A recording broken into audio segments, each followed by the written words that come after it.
bahwa saat ini penggugat juga merasakan kerugian yang teramat mendalam apabila kehidupan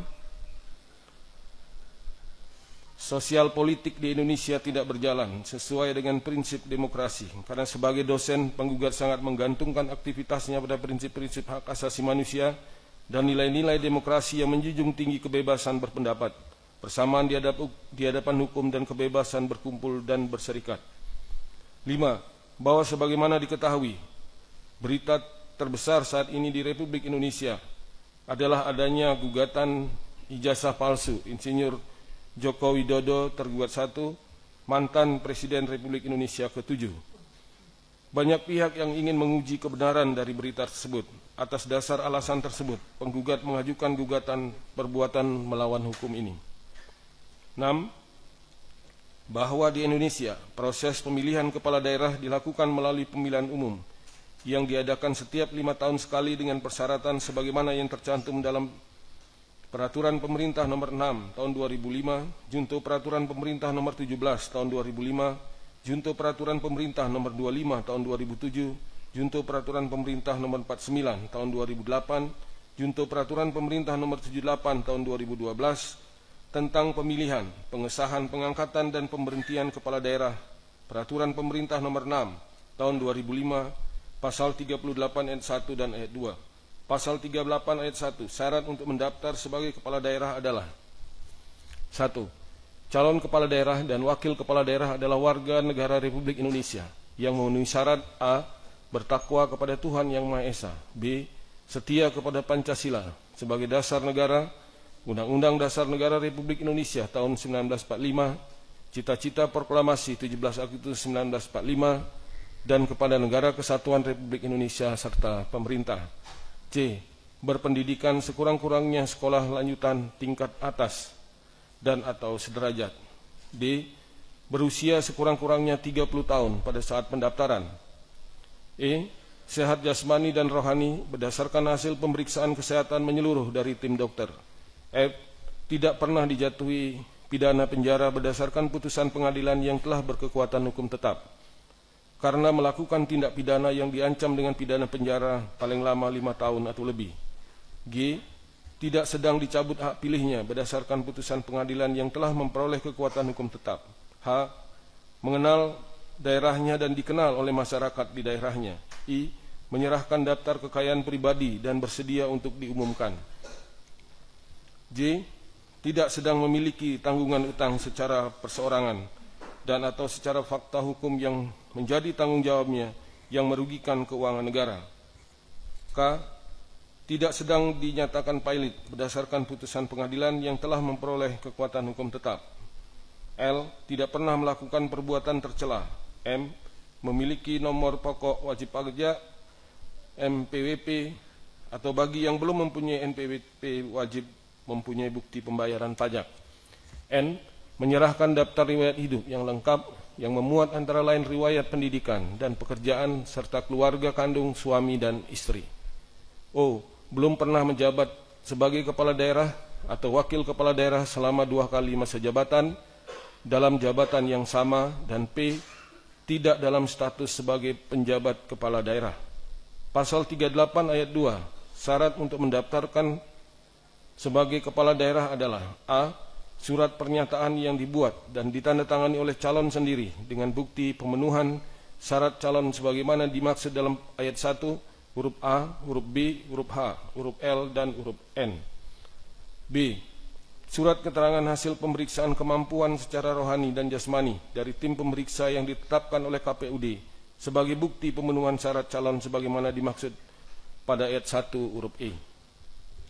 C. Surat keterangan bertempat tinggal dalam wilayah Negara Kesatuan Republik Indonesia dari lurah atau kepala desa yang wilayah kerjanya meliputi tempat tinggal calon.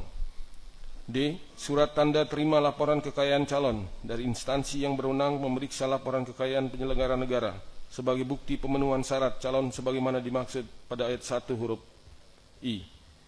E. Surat keterangan tidak sedang memiliki tanggungan hutang secara perorangan dan atau secara badan hukum yang menjadi tanggung jawabnya yang merugikan keuangan negara dari pengadilan negeri yang wilayah hukumnya meliputi tempat tinggal calon sebagai bukti pemenuhan syarat calon sebagaimana dimaksud dalam ayat 1 huruf J.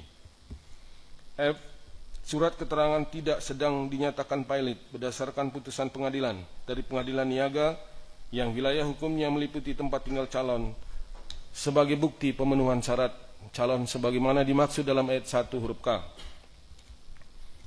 G. Surat keterangan tidak sedang dicabut hak pilihnya berdasarkan putusan pengadilan yang telah berkekuatan hukum tetap dari pengadilan negeri yang wilayah hukumnya meliputi tempat tinggal calon sebagai bukti pemenuhan syarat calon sebagaimana dimaksud pada ayat 1 huruf G. H. Surat pernyataan tidak pernah melakukan perbuatan tercela yang dilampiri dengan hasil tes narkoba yang dilakukan oleh tim pemeriksa kesehatan yang ditetapkan oleh KPUD sebagai bukti pemenuhan syarat calon sebagaimana dimaksud pada ayat 1 huruf I. Ulangi huruf L. I. Fotokopi kartu nomor pokok wajib pajak MPWP atas nama calon, tanda terima penyampaian surat pemberitahuan tahunan pajak penghasilan, wajib pajak orang pribadi atau nama calon untuk masa 5 tahun terakhir atau sejak calon menjadi wajib pajak, dan tanda bukti tidak mempunyai tunggakan pajak dari kantor pelayanan pajak KPP tempat calon yang bersangkutan terdaftar sebagai bukti pemenuhan syarat calon sebagaimana dimaksud pada ayat 1 huruf M. J. Daftar riwayat hidup calon dibuat dan ditandatangani oleh calon dan ditandatangani pula oleh pimpinan partai politik atau para pimpinan partai politik yang bergabung sebagai bukti pemenuhan syarat calon sebagaimana dimaksud pada ayat 1 huruf N. K. Surat keterangan tidak pernah dihukum penjara karena melakukan tindak pidana makar berdasarkan putusan pengadilan yang telah mempunyai kekuatan hukum tetap dari pengadilan negeri yang wilayah hukumnya meliputi tempat tinggal calon sebagai bukti pemenuhan syarat calon sebagaimana dimaksud pada ayat 1 huruf B. L. Fotokopi kartu tanda penduduk. M. Fotokopi ijazah yang telah dilegalisir oleh pihak yang berwenang sebagai bukti pemenuhan syarat calon sebagaimana dimaksud pada ayat 1 huruf C. N. Surat keterangan tidak pernah dijatuhi dipidana penjara berdasarkan putusan pengadilan yang telah memperoleh kekuatan hukum tetap karena melakukan tindak pidana yang diancam dengan pidana penjara 5 tahun atau lebih dari pengadilan negeri yang wilayah hukumnya meliputi tempat tinggal calon sebagai bukti pemenuhan syarat calon sebagaimana dimaksud ayat 1 huruf F. O. Surat pernyataan belum pernah menjabat sebagai kepala daerah atau wakil kepala daerah selama 2 kali masa jabatan dalam jabatan yang sama sebagaimana dimaksud pada ayat 1 huruf O. P. Surat pernyataan tidak dalam status sebagai penjabat kepala daerah sebagaimana dimaksud pada ayat 1 huruf P dan Q. Pas foto calon ukuran 4 cm x 6 cm berwarna dan hitam putih masing-masing 4 lembar.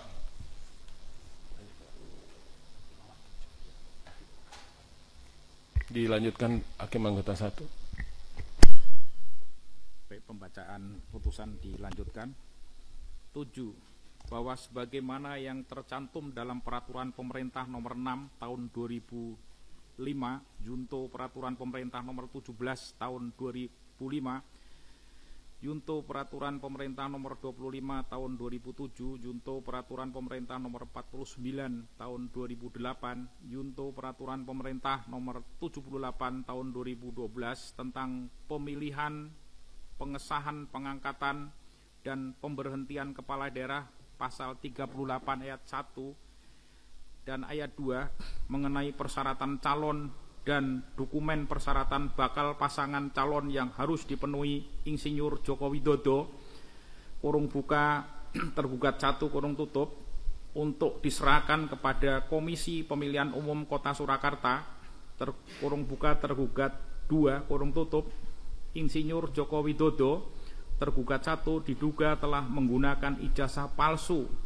garis miring ijazah yang tidak pernah dikeluarkan oleh SMA 6 Surakarta tergugat 3 dan Universitas Gadjah Mada Yogyakarta tergugat 4 yang digunakan dalam pendaftaran sebagai bakal calon wali kota. 8. bahwa Insinyur Joko Widodo tergugat 1 adalah seorang mantan pejabat negara Republik Indonesia dan pernah menjabat sebagai wali kota Surakarta 2 periode 2025 sampai 2010 dan 2010 sampai 2014. Namun di pertengahan periode tahun 2012, penggugat mengikuti pemilihan Gubernur DKI Jakarta periode 2012-2016 dan Presiden Republik Indonesia 2 periode 2014-2020 dan 2020-2025 yang diduga telah menggunakan ijazah palsu dalam proses pendaftarannya. 9.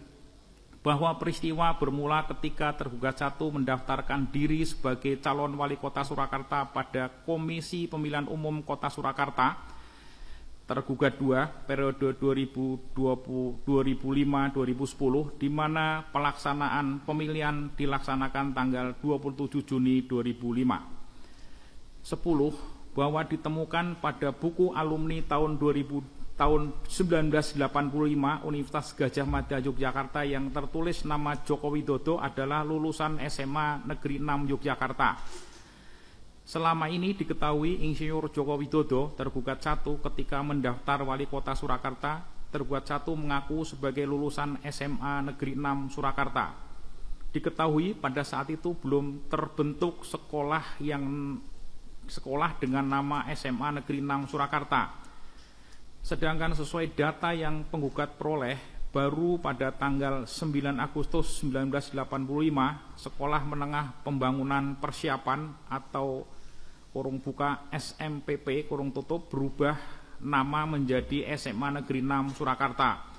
Seperti yang ditulis Kepala Sekolah SMA 6 Dr. Andes Munarso MPD saat menjabat pada laman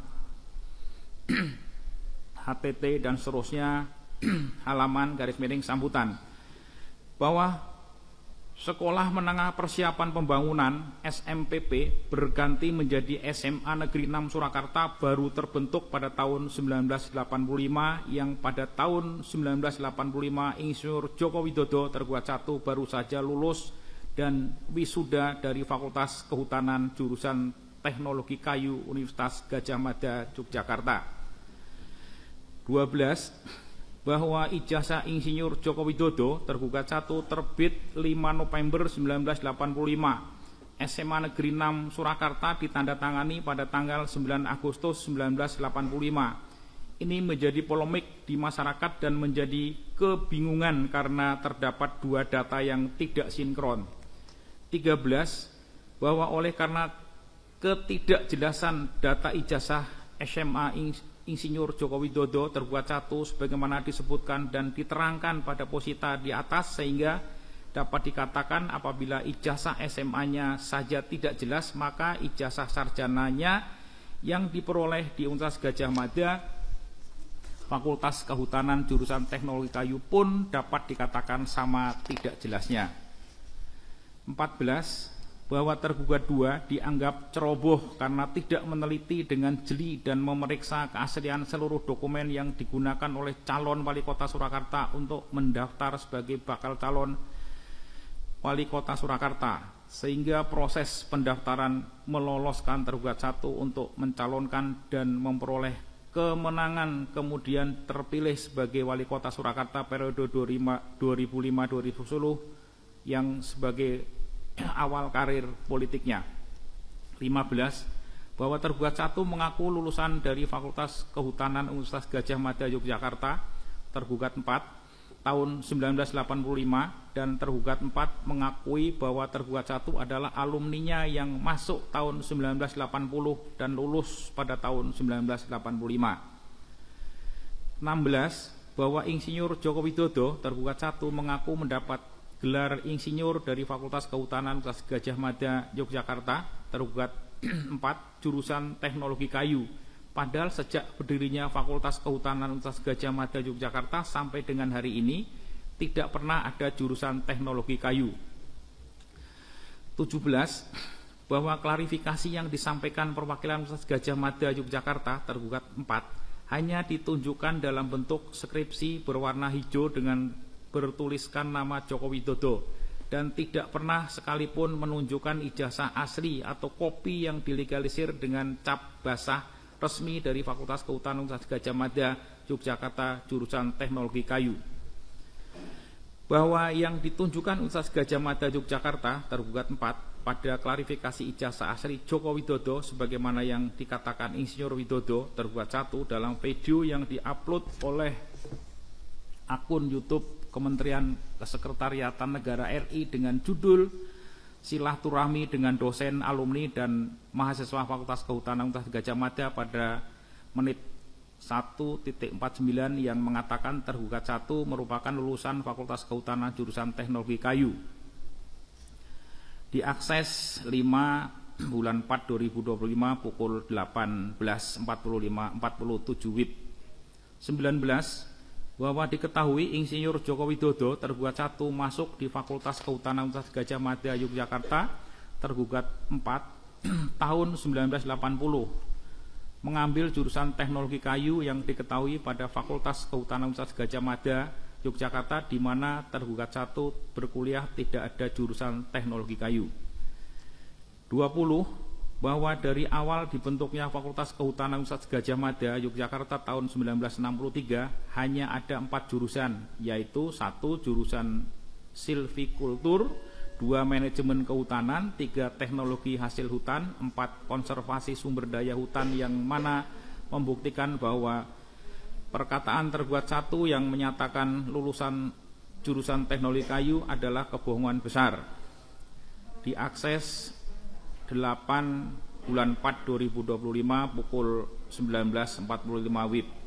21 bahwa pidato Insinyur Joko Widodo tergugat 1 pada temu alumni yang terjadi pada tahun 2014 menyebutkan dosen pembimbingnya adalah Insinyur Kasmujo. Sementara yang tertulis di dalam skripsi mahasiswa bernama Joko Widodo dan berdasarkan pada repositori Universitas Gadjah Mada Yogyakarta adalah Profesor Dr. Insinyur Ahmad Sumitro almarhum. Diakses 5 bulan 4 2025 pukul 16.47 WIB. Bahwa pada 22 bahwa pada lembar pengesahan dan sampul skripsi dengan nama Joko Widodo diduga menggunakan font Times News Roman. Sementara window versi 1.01 baru dirilis pada 20 November 1985 tepat 15 hari setelah wisuda Joko Widodo. Hal ini menimbulkan dugaan bahwa cover dan lembar pengesahan tersebut kemungkinan dipalsukan. Meskipun bagian tubuh skripsi masih ditulis menggunakan mesin ketik yang berkemungkinan asli, kurung buka entah milik siapa, kurung tutup. Dalam lembar pengesahan skripsi asli yang ditunjukkan oleh anak dari Profesor Dr. Insinyur Ahmad Sumitro, nama yang tertera adalah Sumitro, sedangkan dalam ejaan yang diduga palsu digunakan ejaan lama yaitu Soe Mitro. Sumber http://x.com dan seterusnya diakses pada tanggal 27 bulan 3 tahun 2025 jam 01.25 waktu Indonesia Barat. 33 bahwa menurut buku Profesor Dr. Insinyur Ahmad Sumitro yang berjudul Ekonomi Sumber Daya Hutan Analisis Kebijakan Revitalisasi Hutan, di dalam buku tersebut tertulis nama Profesor Dr. Insinyur Ahmad Sumitro menggunakan ejaan Sumitro, bukan menggunakan ejaan lama Soe Mitro, dan juga diterangkan dalam situs https://ugm.ac.id dan seterusnya. Diakses pada tanggal 11 bulan 4 tahun 2025 jam 17.37 waktu Indonesia Barat, menerangkan bahwa Profesor Dr. Insinyur Ahmad Sumitro dalam karirnya pernah menjabat sebagai Dekan Fakultas Kehutanan UGM periode 1978 sampai 1979, 1981 sampai 1981, 1988 sampai 1991, dan 1991 sampai dengan 1994. Sedangkan dalam buku yang ditulis oleh Profesor Dr. Insinyur Ahmad Sumitro menerangkan dalam biografi bukunya yang berjudul Ekonomi Sumber Daya Hutan Analisis Kebijakan Revitalisasi Hutan di Indonesia menjabat 4 periode 1978 sampai 1980, 1980 sampai 1983, 1983 sampai 1986, dan 1989 sampai 1994. Hal ini menunjukkan ketidakkonsistenan dalam informasi yang diberikan kepada umum oleh UGM. 34. Bahwa di website repositori Universitas Gadjah Mada Yogyakarta atau tergugat 4 juga dituliskan dengan ejaan Soe Mitro. Ini menimbulkan kekhawatiran keresahan masyarakat dan penggugat bahwa salah satu universitas terbaik di Indonesia lupa dengan nama dosen terbaiknya yang sudah menjabat serta mengajar puluhan tahun di lingkungannya. Sumber https://2etd dan seterusnya diakses pada tanggal 9 bulan 4 tahun 2025 pukul 17.33. 35. Bahwa perbedaan ejaan yang ditemukan pada lembar pengesahan skripsi buku karya Profesor Dr. Insinyur Profesor Dr. Insinyur Ahmad Sumitro dan laman repositori Universitas Gadjah Mada ini sangat jelas menunjukkan adanya indikasi pemalsuan dokumen yang dapat menyesatkan publik dan merugikan nama baik serta hak-hak hukum yang terkait dengan dokumen akademik tersebut. 36. Bahwa penggugat menemukan adanya kejanggalan pada tanggal yang tertulis dalam ijazah https://2etd dan seterusnya diakses pada tanggal 3 bulan 4 tahun 2025 pukul 16.10 waktu Indonesia Barat, dan tanggal pengesahan skripsi dengan nama Joko Widodo di dalam ijazah tertulis tanggal dikeluarkannya ijazah 5 bulan 11 tahun 1985. Sedangkan ditemukan tanggal pada pengesahan skripsi dengan judul Studi tentang Pola Konsumsi Kayu Lapis pada Pemakaian Akhir di Kodia Yogyakarta ditulis oleh Joko Widodo tertulis tanggal 14 bulan 11 tahun 1985. Hal ini menjadi bentuk kekhawatiran keresahan masyarakat dan penggugat bahwa ijazah yang digunakan oleh Insinyur Joko Widodo atau tergugat 1 dan dikeluarkan oleh Universitas Gadjah Mada Yogyakarta tergugat 4 adalah palsu. Sumber https://x.com dan seterusnya diakses pada tanggal 3 bulan 4 tahun 2025 pukul 16.41 waktu Indonesia Barat. 37.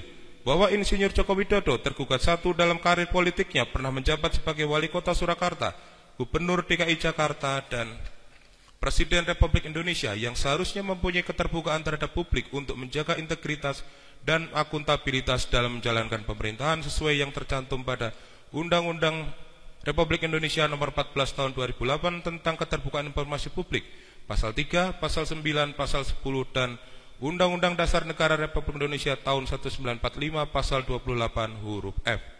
38. Bahwa sebagaimana tersebut pada Undang-Undang Republik Indonesia Nomor 14 Tahun 2008 tentang Keterbukaan Informasi Publik, Pasal 3, Pasal 9, Pasal 10, dan Undang-Undang Dasar Republik Indonesia tahun 1945 Pasal 28 huruf F, Undang-Undang Republik Indonesia Nomor 14 Tahun 2008 tentang Keterbukaan Informasi Publik, Pasal 3 berbunyi: A. Menjamin hak warga negara untuk mengetahui rencana pembuatan kebijakan publik, program kebijakan publik, dan proses pengambilan keputusan publik, serta alasan pengambilan suatu keputusan publik. B. Mendorong partisipasi masyarakat dalam proses pengambilan kebijakan publik. C.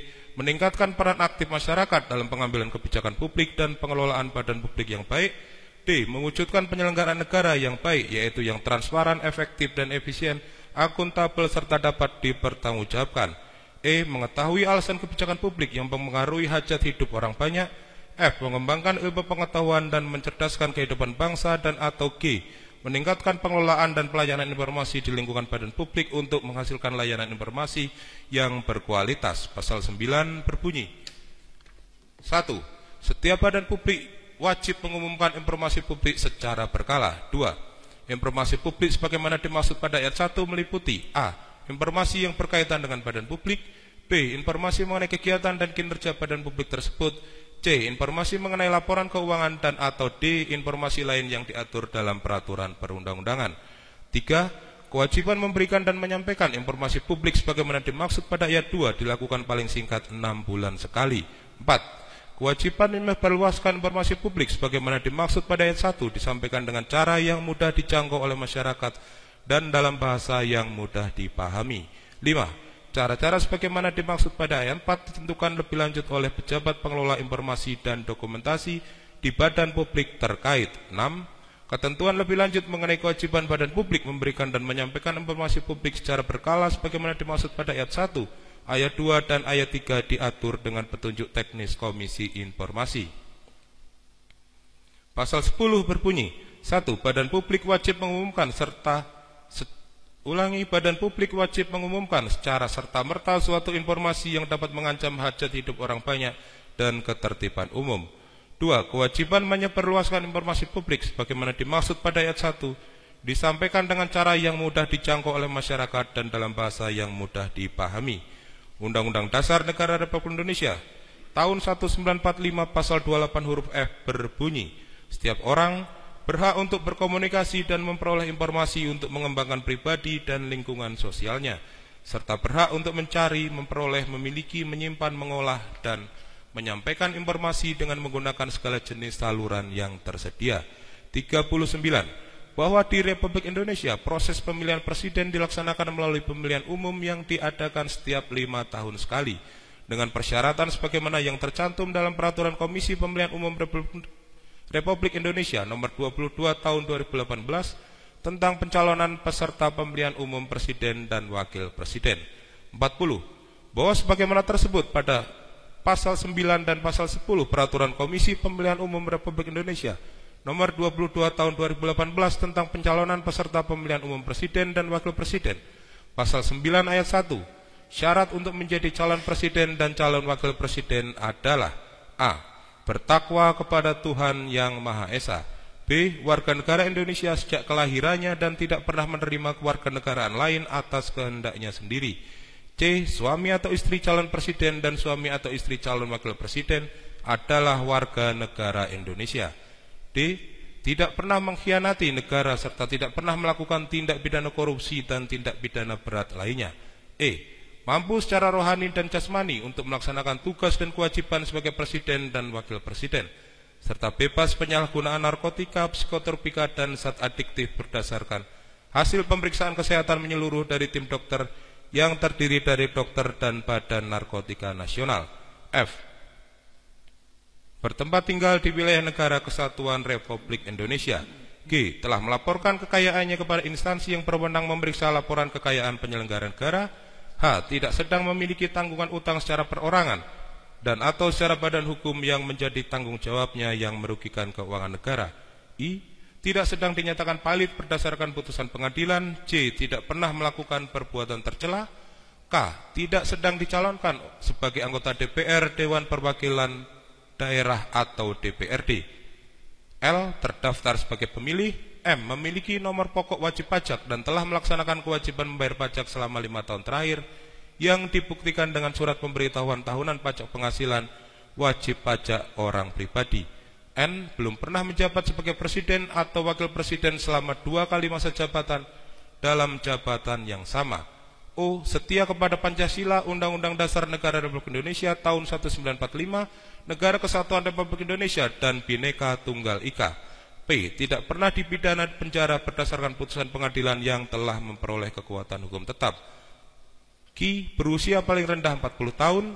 R. Berpendidikan paling rendah tamat sekolah menengah atas, madrasah aliyah, sekolah menengah kejuruan, madrasah aliyah kejuruan, atau sekolah lain yang sederajat.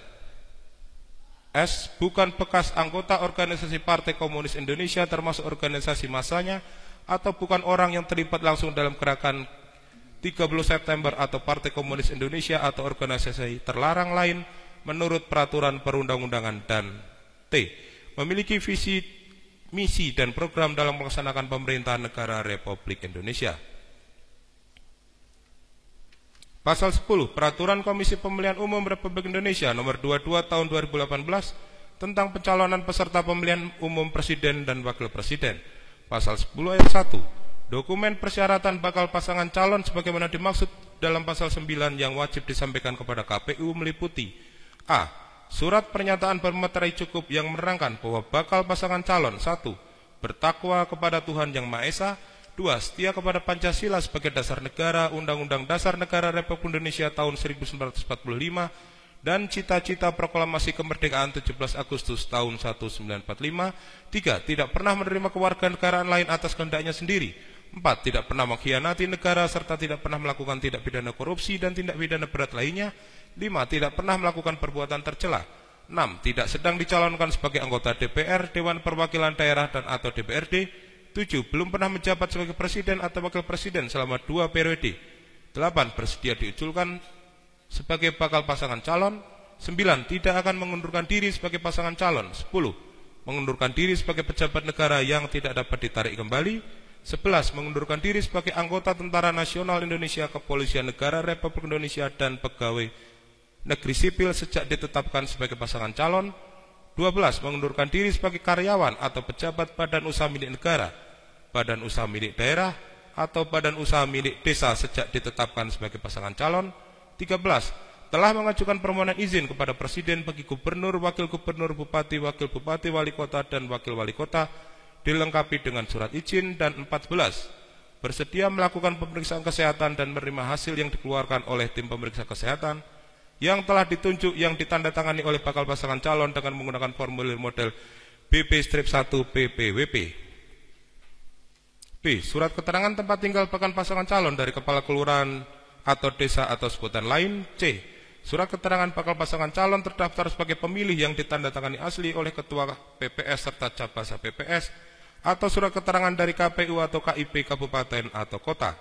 D. Daftar riwayat hidup, profil singkat, dan rekam jejak bakal pasangan calon dibuat dan ditandatangani oleh bakal pasangan calon dan pimpinan partai politik atau gabungan partai politik yang mengusulkan pasangan calon dengan menggunakan formulir model BP-2 PPWP. E. Bukti tanda terima penyerahan laporan kekayaan pribadi atau pejabat negara dari Komisi Pemberantasan Korupsi. F. Surat keterangan mengenai kewarganegaraan bakal pasangan calon dan suami atau istri bakal pasangan calon dari Menteri Hukum dan Hak Asasi Manusia. G. Surat keterangan catatan kepolisian dari Markas Besar Kepolisian Republik Indonesia yang menerangkan bakal pasangan calon 1. Tidak pernah mengkhianati negara, dan 2. Tidak pernah terlibat organisasi terlarang dan gerakan 30 September atau Partai Komunis Indonesia. H. Surat keterangan dari pengadilan negeri atau pengadilan niaga tempat domisili bakal pasangan calon yang menerangkan bahwa bakal pasangan calon 1. Tidak sedang dinyatakan pailit berdasarkan putusan pengadilan. 2. Tidak sedang memiliki tanggungan utang secara perorangan dan atau secara badan hukum yang menjadi tanggung jawabnya yang merugikan keuangan negara. Dan 3. Tidak pernah dijatuhi pidana berdasarkan putusan pengadilan yang telah memperoleh kekuatan hukum tetap. I. Fotokopi kartu tanda penduduk bakal pasangan calon dan suami atau istri bakal pasangan calon. J. Fotokopi akte kelahiran atau surat kenal lahir warga negara Indonesia bakal pasangan calon dan suami atau istri bakal pasangan calon yang telah dilegalisasi oleh instansi yang berwenang. K. Fotokopi ijazah atau surat tanda tamat belajar sekolah menengah atas atau sederajat. Surat keterangan berpenghargaan sama dengan ijazah atau surat tanda tamat belajar, syahadah atau sertifikat yang dilegalisir oleh instansi yang berwenang. L. Fotokopi kartu nomor pokok wajib pajak atas nama bakal calon dan tanda bukti pengiriman atau penerimaan surat pemberitahuan tahunan pajak penghasilan wajib pajak orang pribadi atas nama bakal calon selama 5 tahun terakhir atau sejak bakal calon menjadi wajib pajak, dan tanda bukti tidak mempunyai tunggakan pajak dari kantor pelayanan pajak tempat bakal pasangan calon yang bersangkutan terdaftar. Dan M. Salinan cetak pas foto terbaru bakal calon berukuran 4x6 cm sebanyak 1 lembar beserta salinan digitalnya yang merupakan foto terakhir yang diambil paling lambat 6 bulan sebelum pendaftaran pasangan calon. 2. Dalam hal bakal calon mencantumkan riwayat pendidikan tinggi dalam riwayat hidup, bakal calon yang bersangkutan wajib menyertakan fotokopi ijazah perguruan tinggi yang dilegalisasi oleh pejabat yang berwenang di perguruan tinggi yang bersangkutan. 41. Bahwa sebagaimana yang tercantum dalam Peraturan Komisi Pemilihan Umum Republik Indonesia Nomor 22 Tahun 2018 tentang pencalonan peserta pemilihan umum presiden dan wakil presiden pasal 9 dan pasal 10 mengenai persyaratan calon dan dokumen persyaratan bakal pasangan calon yang harus diberikan kepada Komisi Pemilihan Umum Republik Indonesia.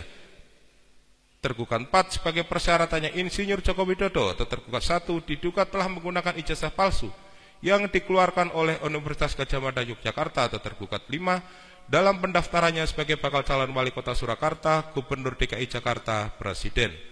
42. Bahwa dalam pendaftarannya Insinyur Joko Widodo atau tergugat 1 diduga telah menggunakan ijazah palsu tersebut untuk mengajukan diri sebagai bakal calon wali kota Surakarta, Gubernur DKI Jakarta, Presiden Republik Indonesia, dan Komisi Pemilihan Umum Kota Surakarta atau tergugat 2 diduga telah menerima persyaratan tersebut tanpa melihat keaslian daripada berkas-berkas dokumen sehingga dapat dikatakan apabila tergugat 2 telah melanggar kode etik sebagaimana ditetapkan dalam pasal 9 huruf F Peraturan Bersama Komisi Pemilihan Umum, Badan Pengawas Pemilihan Umum dan Dewan Kehormatan Penyelenggaraan Pemilihan Umum nomor 13 tahun 2012, nomor 11 tahun 2012, nomor 1 tahun 2012 tentang kode etik penyelenggaraan pemilihan umum telah ditetapkan dalam undang-undang yang berbunyi mencegah segala sesuatu, mencegah segala bentuk dan jenis penyalahgunaan tugas, wewenang dan jabatan baik langsung maupun tidak langsung. 43. Bahwa penggugat mengajukan gugatan ini dengan alasan utama penggugat memiliki rasa tanggung jawab kepada masyarakat Indonesia apabila ijazah tergugat 1 adalah palsu, maka marwah negara Indonesia tercinta ini dapat terpuruk dan jatuh di mata dunia dan seluruh rakyat Indonesia menjadi korbannya dikarenakan pada periode 2014 sampai dengan 2024 dipimpin oleh presiden yang tidak dapat menunjukkan kepemilikan dan keaslian ijazahnya dan hanya mampu mengaku memiliki fotokopi ijazah. 44. Bahwa jika terbukti ijazah yang dimiliki Insinyur Joko Widodo atau tergugat 1 merupakan sebuah dokumen yang dipalsu, maka penggugat menilai ini adalah serangkaian tindakan terstruktur, sistematis dan masif yang sengaja merusak tatanan demokrasi di Indonesia dengan mengutak-atik aturan serta mempermainkan hukum di Indonesia, dan lebih kejamnya lagi, tindakan tersebut dilakukan dengan menipu publik seluruh Indonesia dengan menggunakan dokumen palsu untuk menjadi kepala daerah hingga menjadi Presiden Republik Indonesia selama 2 periode. 45. Bahwa berdasarkan fakta-fakta yang ada, ijazah yang digunakan oleh Insinyur Joko Widodo atau tergugat 1 dalam proses pendaftaran sebagai Wali Kota Surakarta, Gubernur DKI Jakarta dan Presiden Republik Indonesia adalah ijazah yang tidak dikeluarkan secara sah oleh lembaga pendidikan atau diduga palsu dan belum pernah ditunjukkan ijazah asli dalam hal pembuktiannya, akan dibuktikan dalam persidangan. 46. Bahwa tindakan Insinyur Joko Widodo atau tergugat 1 tersebut jelas merupakan suatu perbuatan melawan hukum atau PMH sebagaimana diatur dalam pasal 1365 Kitab Undang-Undang Hukum Perdata atau KUH Perdata yang menyatakan tiap perbuatan melawan hukum yang membawa kerugian kepada orang lain mewajibkan orang yang karena salahnya menerbitkan kerugian itu mengganti kerugian tersebut. 47. Bahwa tindakan Insinyur Joko Widodo atau tergugat 1 telah menyebabkan kerugian baik secara material kepada masyarakat termasuk penggugat karena adanya penyalahgunaan jabatan yang diperoleh secara tidak sah, potensi kerugian keuangan negara akibat pembayaran gaji, tunjangan dan fasilitas negara kepada pejabat yang tidak berhak, hilangnya kesempatan bagi kandidat lain yang memiliki kualifikasi sah untuk menduduki jabatan tersebut.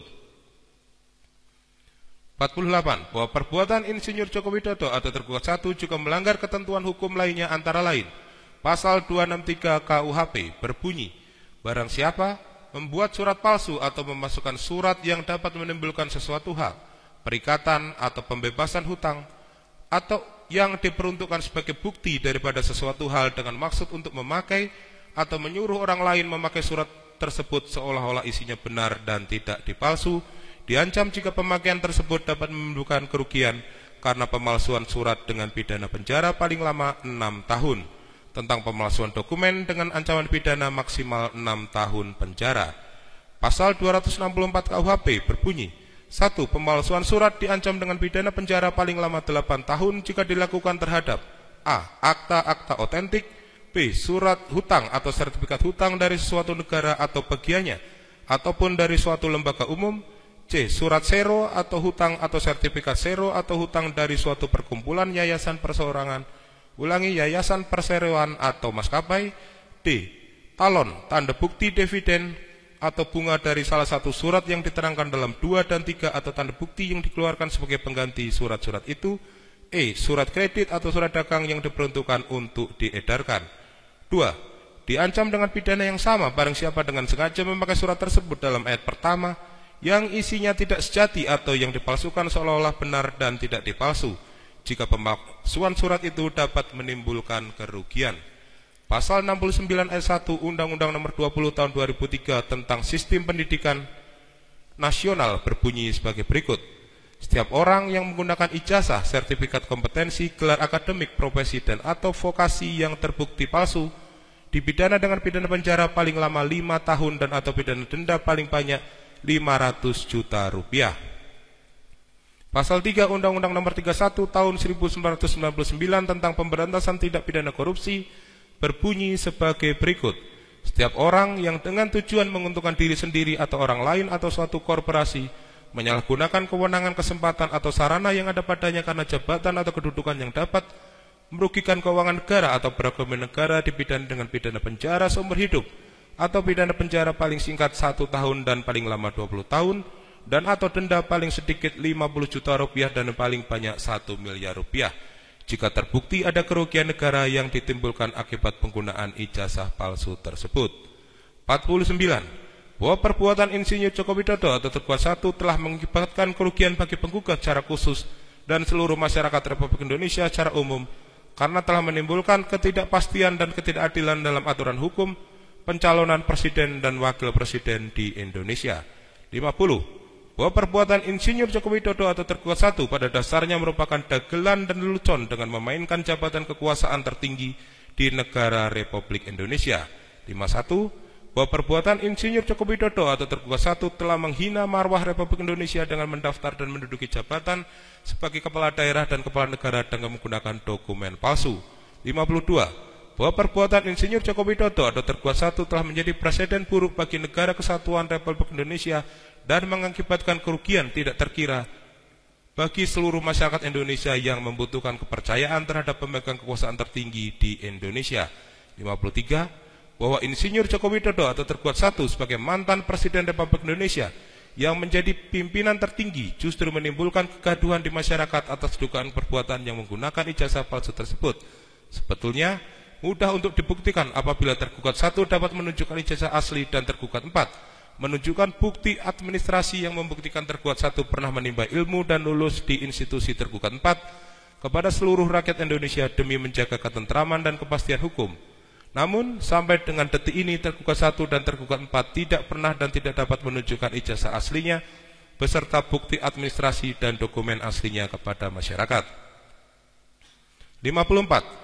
Bahwa Malikul Adil dalam bukunya yang berjudul Pembaharuan Hukum Perdata mengatakan bahwa hakim yang insaf akan arti kedudukannya tidak akan lupa bahwa dalam membagi-bagi bahan pembuktian ia harus bertindak jujur dan sportif, tidak akan membebankan kepada suatu pihak untuk membuktikan hal yang tidak dapat dibuktikan. Maka dalam hal ini sudah sepantasnya tergugat 1 dapat menunjukkan ijazah aslinya demi hukum. 55. Bahwa perbuatan hukum yaitu delik adalah tiap-tiap gangguan dari keseimbangan tiap-tiap gangguan pada barang-barang kelahiran dan kerohanian dari milik hidup seseorang atau gerombolan orang-orang. 56. Bahwa kita mengenal teori condition sine qua non di mana menurut teori ini orang yang melakukan perbuatan melawan hukum selalu bertanggung jawab jika perbuatannya condition sine qua non menimbulkan kerugian dalam kurung yang dianggap sebagai sebab daripada suatu perubahan adalah semua syarat-syarat yang harus ada untuk timbulnya akibat, tutup kurung. 57. Bahwa penggugat mendasarkan argumentasi penggugat mengenai perbuatan melawan hukum atau on rematidat dengan merujuk pada yang diatur dalam pasal 1365 Kitab Undang-Undang Hukum Perdata atau KUH Perdata yang menyatakan setiap perbuatan yang melanggar hukum dan menimbulkan kerugian pada orang lain mewajibkan pihak yang bersalah untuk mengganti kerugian tersebut. Beberapa jurisprudensi serta doktrin yang mengatur mengenai konsep perbuatan melawan hukum atau on rematidat hingga menjadi aturan positif yang diakui bersama. 58. Bahwa Hoffman menerangkan bahwa untuk adanya suatu perbuatan melawan hukum harus dipenuhi 4 unsur, yaitu harus ada yang melakukan perbuatan itu harus melawan hukum, perbuatan itu harus menimbulkan kerugian pada orang lain, dan perbuatan itu karena kesalahan yang dapat ditimpakan kepadanya.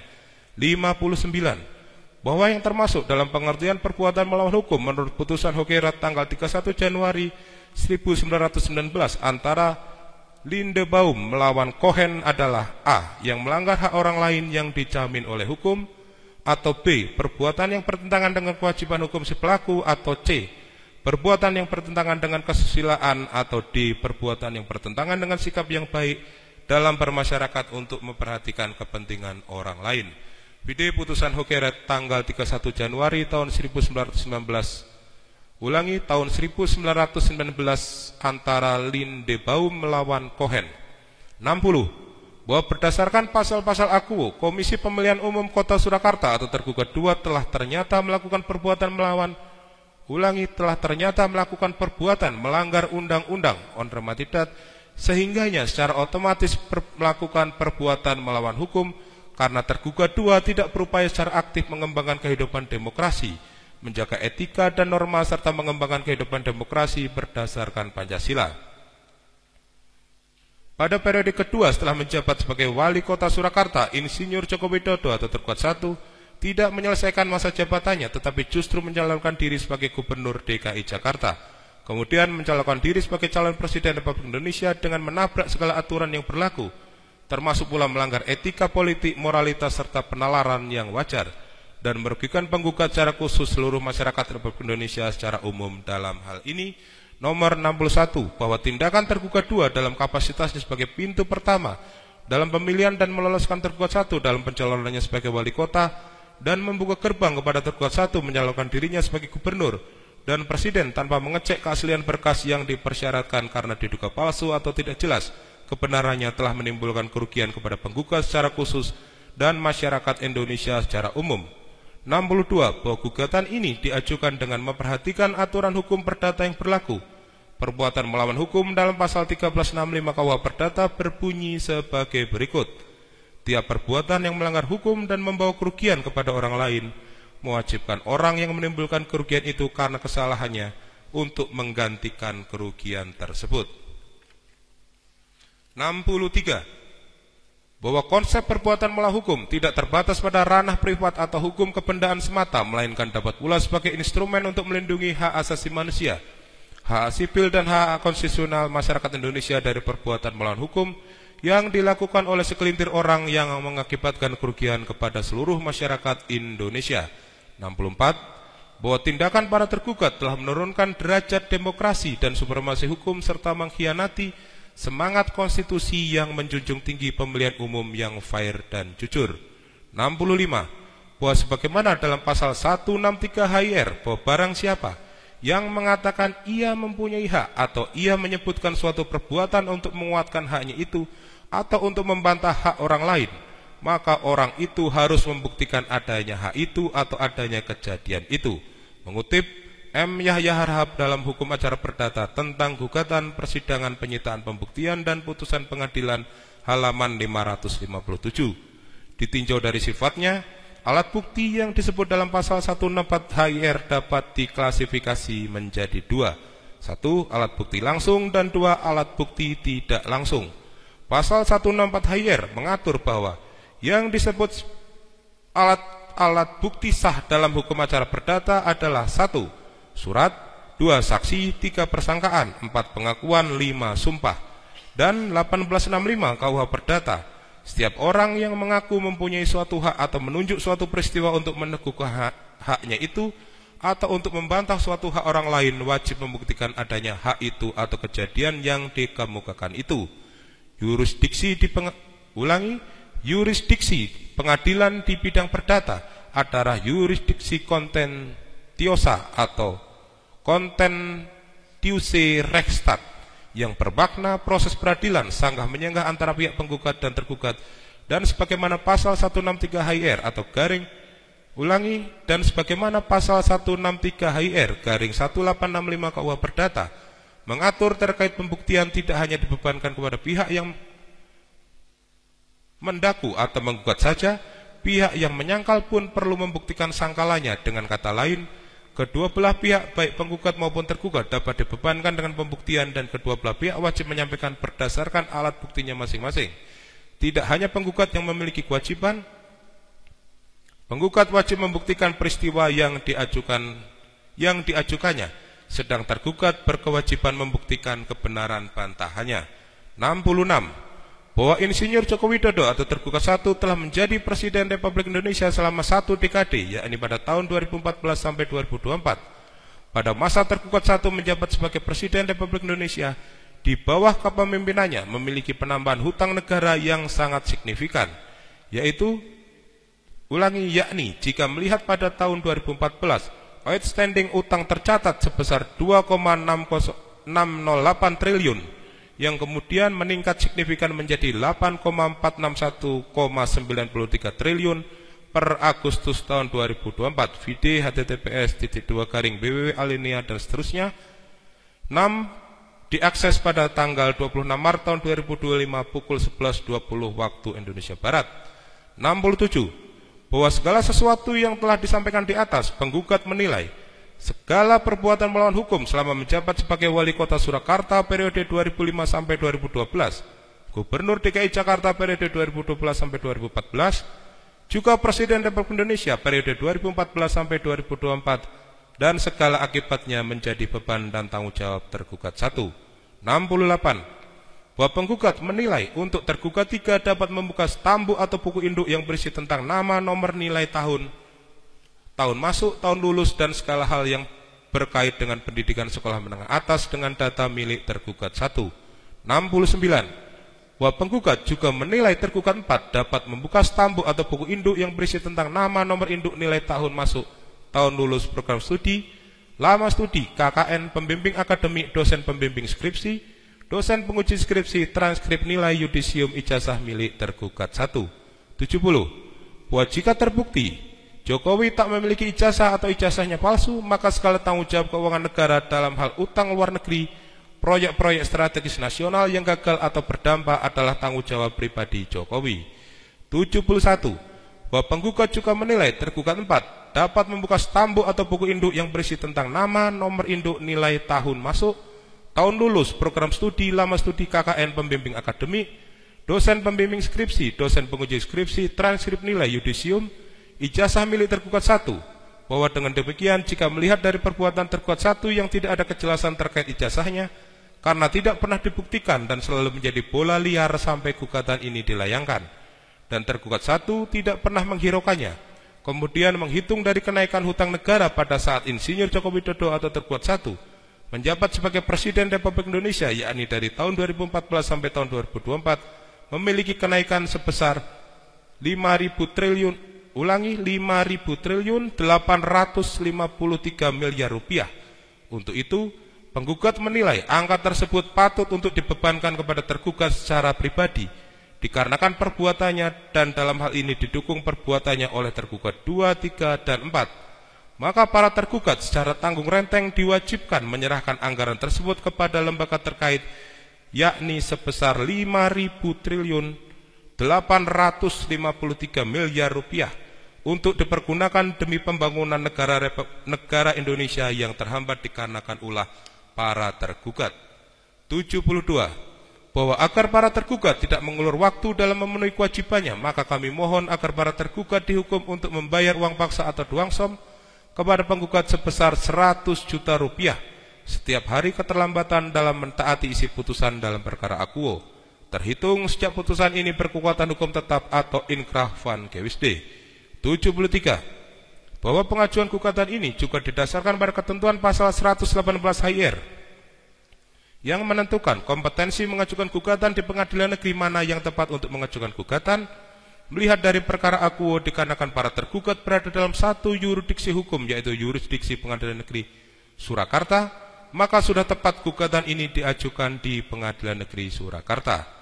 74. Bahwa para pihak dalam gugatan ini tidak ada kurang pihak dalam kurung plurium litis consortium, mengingat yang melakukan perbuatan melawan hukum adalah para tergugat dalam gugatan ini dan tidak ada pihak lain yang relevan. 75. Bahwa penggugat mengajukan gugatan ini bukan hanya untuk kepentingan pribadi penggugat, melainkan untuk mewakili keresahan masyarakat umum yang hak-haknya dirugikan oleh para tergugat, sehingga gugatan ini diajukan untuk dan atas nama kepentingan umum, sehingga seluruh ganti kerugian yang penggugat ajukan tidak penggugat ambil sendiri, melainkan dikembalikan kepada seluruh anggota masyarakat yang dirugikan oleh perbuatan tergugat. 76. Bahwa karena gugatan ini telah didasarkan pada bukti-bukti otentik, maka sesuai dengan ketentuan pasal 180 ayat 1 HIR, penggugat mohon agar putusan ini dinyatakan dapat dilaksanakan terlebih dahulu secara serta-merta meskipun ada upaya hukum verset, banding maupun kasasi dalam provisi.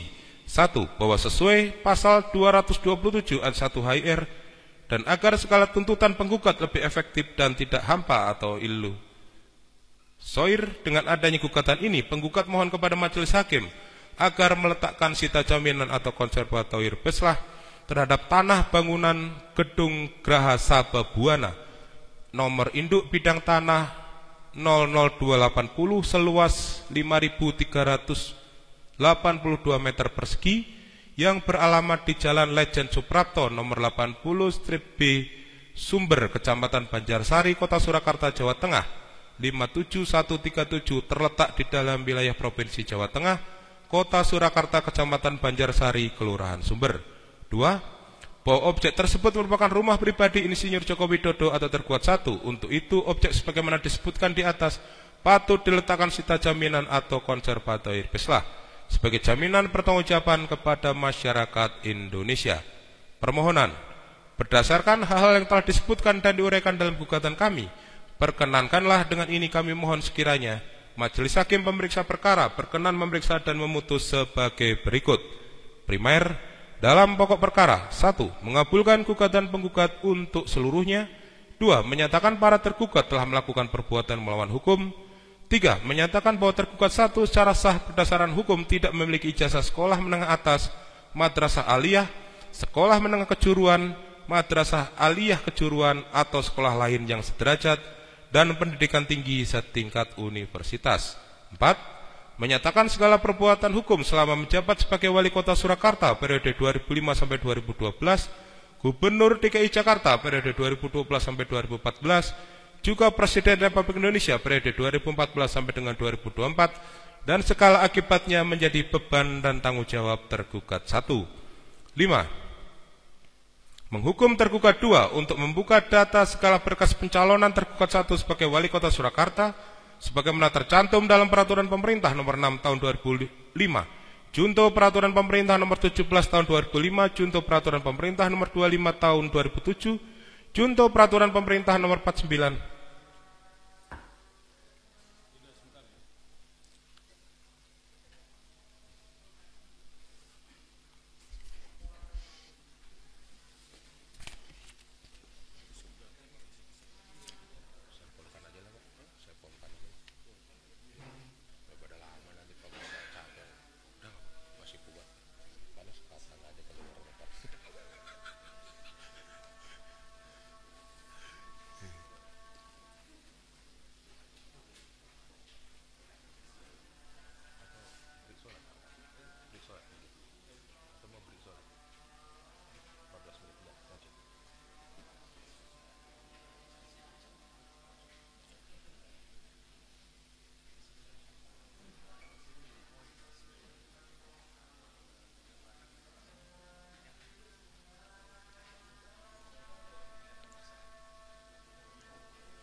Junto Peraturan Pemerintah Nomor 49 Tahun 2008, Junto Peraturan Pemerintah Nomor 78 Tahun 2012 tentang pemilihan, pengesahan, pengangkatan, dan pemberhentian kepala daerah, Peraturan Pemerintah Nomor 6 Tahun 2005 tentang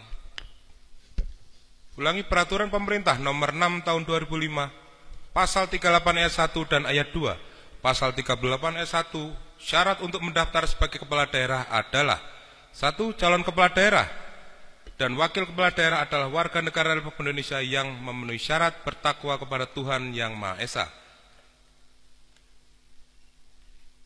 B. Setia kepada Pancasila sebagai dasar negara, Undang-Undang Dasar Negara Republik Indonesia tahun 1945, cita-cita proklamasi 17 Agustus tahun 1945, dan kepada Negara Kesatuan Republik Indonesia serta pemerintah. C. Berpendidikan sekurang-kurangnya sekolah lanjutan tingkat atas dan atau sederajat. D. Berusia sekurang-kurangnya 30 tahun pada saat pendaftaran. E. Sehat jasmani dan rohani berdasarkan hasil pemeriksaan kesehatan menyeluruh dari tim dokter. F. Tidak pernah dijatuhi pidana tidak pernah dijatuhi pidana penjara berdasarkan putusan pengadilan yang telah memperoleh kekuatan hukum tetap karena melakukan tindak pidana yang diancam dengan pidana penjara paling lama 5 tahun atau lebih. G. Tidak sedang dicabut hak pilihnya berdasarkan putusan pengadilan yang telah memperoleh kekuatan hukum tetap. H. Mengenal daerahnya dan dikenal oleh masyarakat di daerahnya. I. Menyerahkan daftar kekayaan pribadi dan bersedia untuk diumumkan. J. Tidak sedang memiliki tanggungan utang secara perseorangan dan atau secara badan hukum yang menjadi tanggung jawabnya yang merugikan keuangan negara. K. Tidak sedang dinyatakan pailit berdasarkan putusan pengadilan yang telah memperoleh kekuatan hukum tetap. L. Tidak pernah melakukan perbuatan tercela. M. Memiliki nomor pokok wajib pajak atau NPWP, atau bagi yang belum mempunyai NPWP wajib mempunyai bukti pembayaran pajak. N. Menyerahkan daftar riwayat hidup lengkap yang memuat antara lain riwayat pendidikan dan pekerjaan serta keluarga kandung, suami atau istri. O. Belum pernah menjabat sebagai kepala daerah atau wakil kepala daerah selama 2 kali masa jabatan dalam jabatan yang sama. Dan P. Tidak dalam status sebagai penjabat kepala daerah. Pasal 38 ayat 2, syarat untuk mendaftar sebagai kepala daerah adalah: A. Surat pernyataan yang dibuat dan ditandatangani oleh calon sendiri sebagai bukti pemenuhan syarat calon sebagaimana dimaksud pada ayat 1, huruf A, huruf B, huruf H, huruf I, dan huruf N. B. Surat keterangan hasil pemeriksaan kemampuan secara rohani dan jasmani dari tim pemeriksa yang ditetapkan oleh KPUD sebagai bukti pemenuhan syarat calon sebagaimana dimaksud pada ayat 1 huruf E. C. Surat keterangan bertempat tinggal dalam wilayah Negara Kesatuan Republik Indonesia dari lurah atau kepala desa yang wilayah kerjanya meliputi tempat tinggal calon. D. Surat tanda terima laporan kekayaan calon dari instansi yang berwenang memeriksa laporan kekayaan penyelenggara negara sebagai bukti pemenuhan syarat calon sebagaimana dimaksud pada ayat 1 huruf I. E. Surat keterangan tidak sedang memiliki tanggungan utang secara perseorangan dan atau secara badan hukum yang menjadi tanggung jawabnya yang merugikan keuangan negara dari pengadilan negeri yang wilayah hukumnya meliputi tempat tinggal calon sebagai bukti pemenuhan syarat calon sebagaimana dimaksud pada ayat 1 huruf J. F. Surat keterangan tidak sedang dinyatakan pailit berdasarkan putusan pengadilan dari pengadilan niaga yang wilayah hukumnya meliputi tempat tinggal calon sebagai bukti pemenuhan syarat calon sebagaimana dimaksud pada ayat 1 huruf K. G. Surat keterangan tidak sedang dicabut hak pilihnya berdasarkan putusan pengadilan yang telah mempunyai kekuatan yang telah berkekuatan hukum tetap dari pengadilan negeri yang wilayah hukumnya meliputi tempat tinggal calon sebagai bukti pemenuhan syarat calon sebagaimana dimaksud pada ayat 1 huruf G. H. Surat pernyataan tidak pernah melakukan perbuatan tercela yang dilampiri dengan hasil tes narkoba yang dilakukan oleh tim pemeriksa kesehatan yang ditetapkan oleh KPUD sebagai bukti pemenuhan syarat calon sebagaimana dimaksud pada ayat 1 huruf I.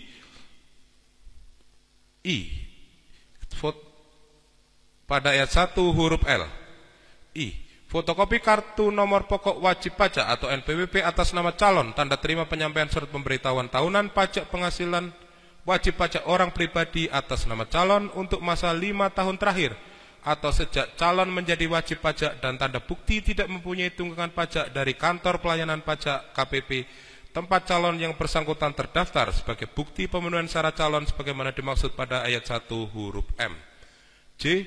Daftar riwayat hidup calon dibuat dan ditandatangani oleh calon dan ditandatangani pula oleh pimpinan partai politik atau para pimpinan partai politik yang tergabung sebagai bukti pemenuhan syarat calon sebagaimana dimaksud pada ayat 1 huruf N.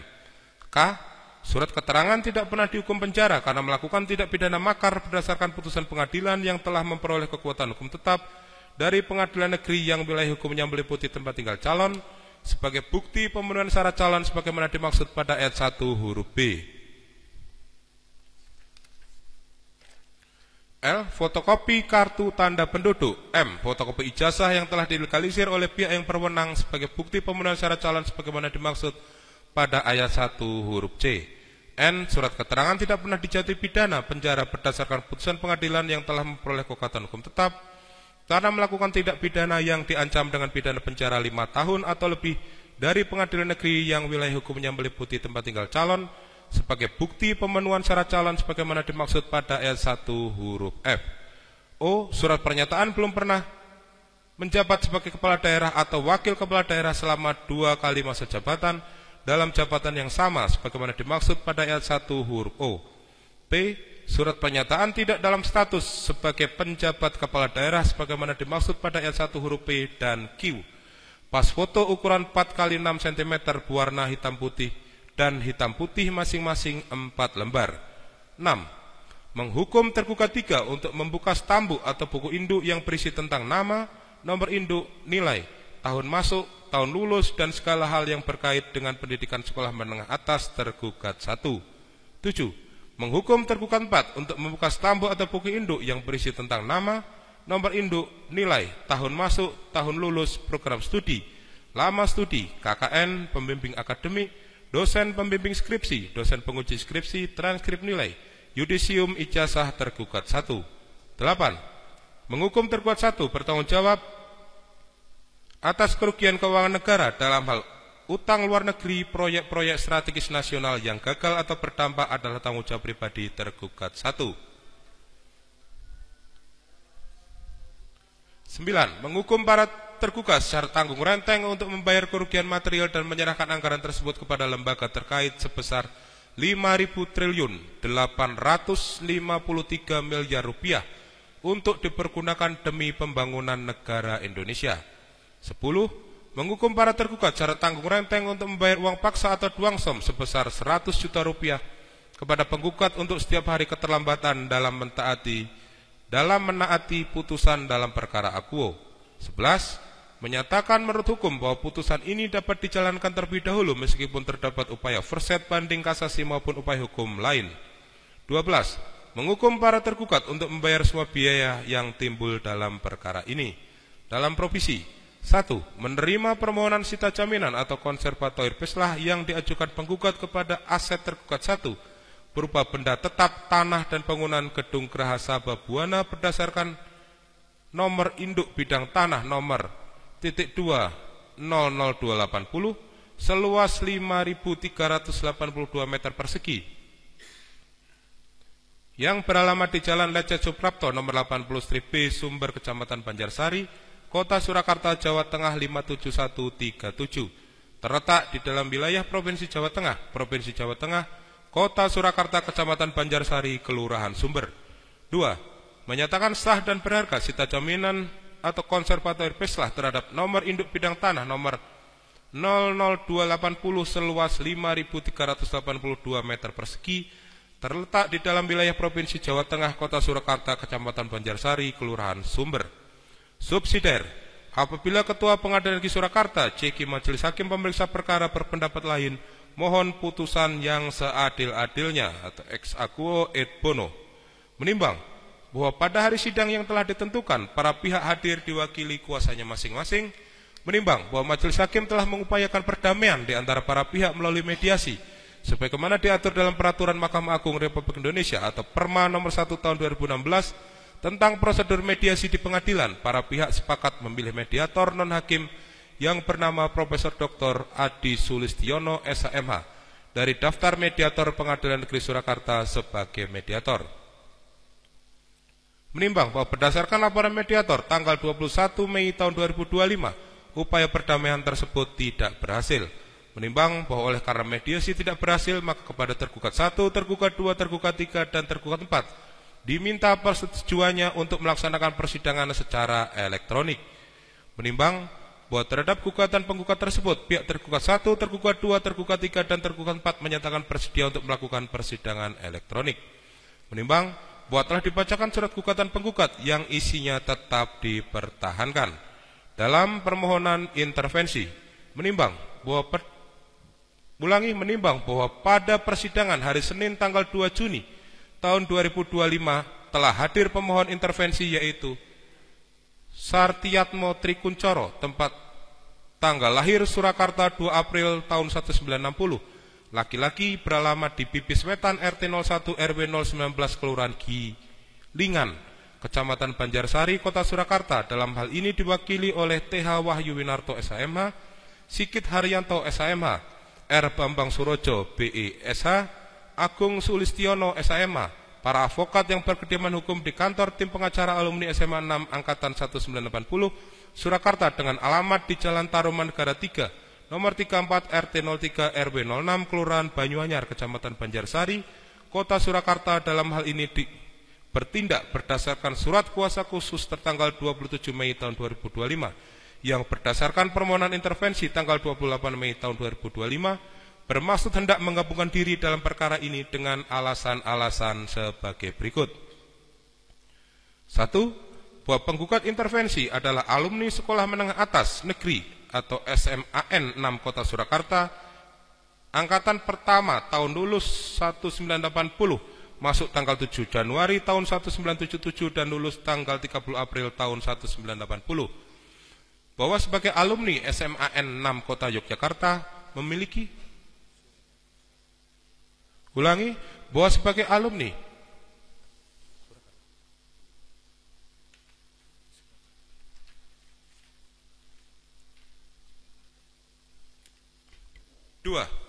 bahwa sebagai alumni SMAN 6 Kota Surakarta memiliki rasa cinta, rasa memiliki, dan rasa bertanggung jawab terhadap nama baik SMAN 6 Kota Surakarta, dan sekaligus memiliki ijazah produk hukum SMAN 6 Kota Surakarta berupa ijazah yang menjadi salah satu objek dalam gugatan tersebut. Oleh karenanya pemohon intervensi merasa memiliki kepentingan hukumnya dirugikan. 3. Bahwa berdasarkan pasal 179 sampai dengan 281 Reglamen Hukum Acara Perdata atau RV, pemohon intervensi secara sukarela bergabung dengan tergugat, khususnya tergugat 3. Menimbang bahwa terhadap pemohon intervensi tersebut, para penggugat telah memberikan tanggapan sebagai berikut. Pada prinsipnya, kami menolak dalil-dalil dari pemohon intervensi yang dimuat dalam permohonan intervensi tertanggal 28 Mei tahun 2025. Permohonan intervensi yang diajukan oleh pemohon intervensi didasarkan pada alasan rasa cinta dan rasa memiliki dengan tergugat 3 dalam perkara akuo dalam bentuk kepentingan sebagai alumni SMAN 6 Kota Surakarta, memiliki rasa cinta, rasa memiliki, dan rasa bertanggung jawab terhadap nama baik SMAN 6 Kota Surakarta, dan sekaligus memiliki ijazah produk hukum SMAN 6 Kota Surakarta berupa ijazah yang menjadi salah satu objek dalam gugatan. Kedudukan pemohon menjadi pihak intervien dalam perkara akuo menurut hemat kami tidak dapat dibenarkan dalam hukum acara perdata dengan pertimbangan dan alasan sebagai berikut. 1. Bahwa permohonan intervensi pada perkara nomor 99-PDT-G-2025-PNSKT sesuai dalilnya apabila merujuk pada pasal 279 RV termasuk dalam kualifikasi intervensi booking, yakni ikut sertanya pihak ketiga atas inisiatif sendiri dalam pemeriksaan sengketa perdata untuk membela salah satu pihak penggugat atau tergugat. 2. Bahwa pada pedoman teknis administrasi dan teknis peradilan perdata umum dan perdata khusus Mahkamah Agung Republik Indonesia, masuknya pihak ketiga dalam proses perkara perdata, majelis hakim memeriksa apakah intervien mempunyai hubungan hukum, kepentingan hukum, dan kerugian dengan pokok perkara yang sedang diperiksa. Sesuai dengan pedoman ini, sehingga menjadi perlu terlebih dahulu menguji apakah permohonan pemohon intervensi perkara nomor 99-PDT-G-PNSKT ini memiliki hal-hal yang dipersyaratkan tersebut. 3. Bahwa sesuai dalil interven tersebut hanya merangkan permohonan intervensinya menyatakan sebagai alumni SMAN 6 Kota Surakarta memiliki rasa cinta, rasa memiliki dan rasa bertanggung jawab terhadap nama baik SMAN 6 Kota Surakarta, dan sekaligus memiliki dokumen hukum berupa ijazah SMAN 6 Kota Surakarta. 4. Bahwa berdasarkan dalil intervien tersebut, sulit sepertinya untuk dapat menguji apakah adanya hubungan hukum, kepentingan hukum, dan kerugian dari intervien pada pokok perkara yang sedang diperiksa. Tegasnya, permohonan intervensi tidak memenuhi syarat formil sebagai suatu permohonan intervensi. 5. Bahwa selaku penggugat dalam perkara nomor 99-PDT-G-2025-PN-SKT, kami menyatakan tidak memiliki hubungan hukum dengan pemohon intervensi. Adapun mengenai kepentingan hukum dan kerugian, pemohon intervensi tidak memiliki syarat formil praktek hukum acara perdata sebagai pihak ketiga yang atas inisiatifnya menggabungkan diri dengan salah satu pihak. 6. Bahwa dalil intervien sebagai alumni SMAN 6 Kota Surakarta memiliki rasa cinta, rasa memiliki dan rasa bertanggung jawab terhadap nama baik SMAN 6 Kota Surakarta, dan sekaligus memiliki dokumen hukum berupa ijazah SMAN 6 Kota Surakarta, sehingga dapat dipersamakan mempunyai kepentingan yang sama adalah dalil yang keliru. Kesamaan kepentingan hukum tidak bisa disandarkan pada dasar permohonan intervensi, sebab perasaan dan moral tidak termasuk dalam kategori kepentingan hukum sebagaimana dimaksud dalam hukum acara perdata. 7. Bahwa intervien berdalih memiliki kepentingan hukum yang sama dengan tergugat 3, namun tidak melampirkan alat bukti surat berupa ijazah SMAN 6 Kota Surakarta yang dimiliki oleh pemohon intervensi. 8. Bahwa di dalam permohon hanya menjelaskan tentang intervien sebagai alumni pertama dan memiliki ijazah SMAN 6 Kota Surakarta yang menjadi salah satu objek gugatan. 9. Bahwa berdasarkan uraian di atas, tidak satupun isi permohonan intervensi yang memenuhi kriteria syarat yang dibenarkan dalam hukum acara perdata. Permohonan intervensi tidak menerangkan mengenai tuntutan atas hak yang dimiliki oleh pemohon intervensi. Intervien tidak pula menerangkan kepentingan hukum apa yang akan dilindungi sehingga objek perkara sangatlah sumir atau tidak jelas. 10. Bahwa intervien tidak menyebutkan memiliki kepentingan hukum yang sama dengan tergugat, namun tidak menyebutkan dasar hubungan hukum dan dasar hak apa mengajukan gugatan kepada penggugat. Hal ini dapat dinilai sebagai suatu permohonan yang sumir antara permohonan dan tuntutan yang diajukan, sesuai dengan putusan Mahkamah Agung Republik Indonesia nomor 1149-K-SIP-1979 tanggal 7 April tahun 1979. Gugatan yang tidak jelas objek sengketanya haruslah ditolak atau tidak dapat diterima. 11. Bahwa status intervien sebagai alumni SMAN 6 Surakarta angkatan 1980 tidak serta-merta menimbulkan hak atau kepentingan hukum yang konkret atas objek perkara, yaitu ijazah yang disengketakan. Objek perkara merupakan hak personal dan individual, bukan kolektif alumni. 12. Bahwa atas permohonan intervensi yang diajukan demikian, apabila diterima permohonannya, apabila diterima justru menimbulkan pertentangan ketentuan dalam hukum acara perdata. Pengajuan intervensi dalam perkara ini bukan untuk melindungi kepentingan pemohon, melainkan untuk memperluas dan mendramatisasi isu publik yang keluar dari tujuan hukum acara perdata. 13. Bahwa permohonan intervensi tidak memiliki kedudukan hukum atau legal standing sebagai intervien dalam perkara akuo. Kedudukan hukum yang dimaksud dalam intervensi berdasarkan 279 RV bukanlah kepentingan moral, ideologis, atau keinginan memperluas wacana publik, melainkan kepentingan hukum yang aktual, langsung, dan personal yang dapat tercederai oleh hasil putusan perkara. Oleh sebab itu, permohonan intervensi tersebut haruslah ditolak. Berdasarkan hal-hal tersebut di atas, maka mohon yang terhormat Majelis Hakim Pemeriksa Perkara Akuo berkenan memberikan putusan sela sebagai berikut. Primer, menyatakan secara hukum menolak permohonan intervensi terhadap perkara nomor 99-PDT-G-2025-PN-SKT untuk seluruhnya. Subsidiar, apabila Majelis Hakim Pemeriksa Perkara berpendapat lain, mohon putusan yang seadil-adilnya ex aequo et bono. Menimbang bahwa terhadap permohonan pemohon intervensi tersebut, pihak tergugat 1 telah memberikan tanggapan sebagai berikut. 1. Bahwa syarat material untuk menjadi pihak intervensi dalam gugatan perdata adalah 1. Kepentingan hukum. Pihak intervensi harus memiliki kepentingan hukum yang terkait dengan objek sengketa. 2. Hubungan hukum. Pihak intervensi harus memiliki hubungan hukum dengan salah satu pihak dalam gugatan. 3. Kerugian. Pihak intervensi harus dapat menunjukkan bahwa mereka akan mengalami kerugian jika gugatan tidak dikabulkan atau jika putusan pengadilan tidak menguntungkan bagi mereka. 2. Bahwa syarat formal untuk menjadi pihak intervensi dalam gugatan perdata adalah sebagai berikut. 1. Kepentingan hukum. Pihak intervensi harus memiliki kepentingan hukum yang terkait dengan objek sengketa. 2. Permohonan intervensi. Pihak intervensi harus mengajukan permohonan intervensi kepada pengadilan yang menangani perkara tersebut. 3. Format permohonan. Permohonan intervensi harus memenuhi format yang ditentukan oleh pengadilan, termasuk mencantumkan alasan intervensi dan kepentingan hukum yang terkait. 4. Pengajuan sebelum putusan. Permohonan intervensi biasanya harus diajukan sebelum putusan pengadilan tingkat pertama. 5. Persetujuan pengadilan. Pengadilan harus mempertimbangkan dan menyetujui permohonan intervensi sebelum pihak intervensi dapat bergabung dalam perkara tersebut.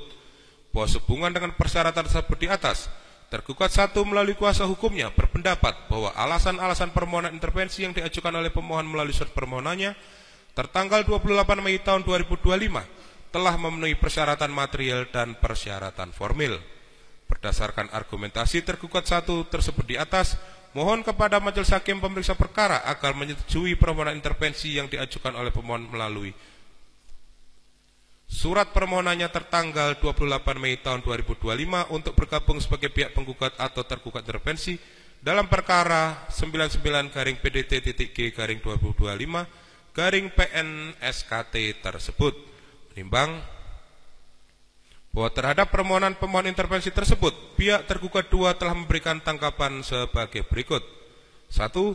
Bahwa pemohon intervensi merupakan alumni Sekolah Menengah Atas Negeri SMA 6 Surakarta, angkatan pertama dengan tahun lulus 1980, seangkatan dengan tergugat 1. 2. Bahwa kepentingan pemohon intervensi layak dipertimbangkan karena pemohon intervensi dapat memberikan keterangan dan informasi yang dibutuhkan dalam perkara ini. 3.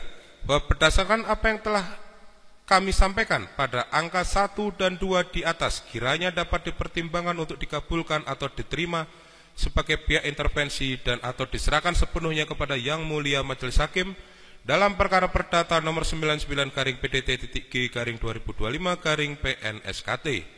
Menimbang bahwa terhadap pemohon intervensi tersebut, pihak tergugat 3 telah memberikan tanggapannya sebagai berikut. 1. Berdasarkan dalam pasal 279 RV yang menyatakan bahwa barang siapa mempunyai kepentingan dalam suatu perkara perdata yang sedang berjalan antara pihak-pihak lain dapat menuntut untuk menggabungkan diri atau campur tangan. 2. Bahwa gugatan penggugat pada intinya meminta tergugat 3 untuk menunjukkan dokumen stambu atau buku induk yang berisi tentang nama, nomor induk, nilai tahun masuk, tahun lulus, dan segala hal yang terkait dengan pendidikan Sekolah Menengah Atas Negeri 6 milik tergugat 1. 3. Bahwa dalam hal ini pemohon intervensi mempunyai kepentingan hukum yang dirugikan atas adanya perkara akuo dan mengajukan permohonan untuk masuk sebagai intervensi.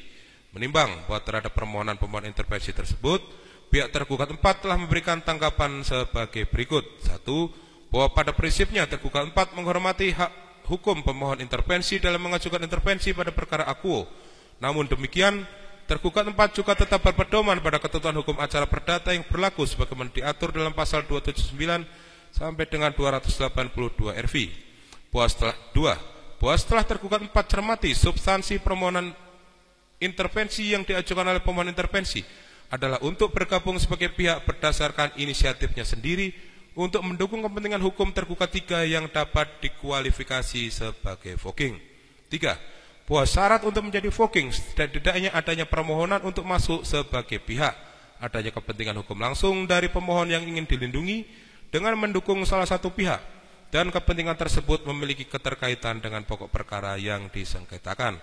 4. Bahwa dalam permohonannya, pemohon intervensi menyampaikan adanya kepentingan yang sama dengan tergugat 3, yaitu untuk menjaga nama baik SMA 6 Surakarta, serta mempertahankan produk hukum berupa ijazah yang dikeluarkan oleh SMA 6 Surakarta, khususnya angkatan yang sama dengan pemohon intervensi, yaitu tahun 1980, yang saat ini dipermasalahkan oleh penggugat.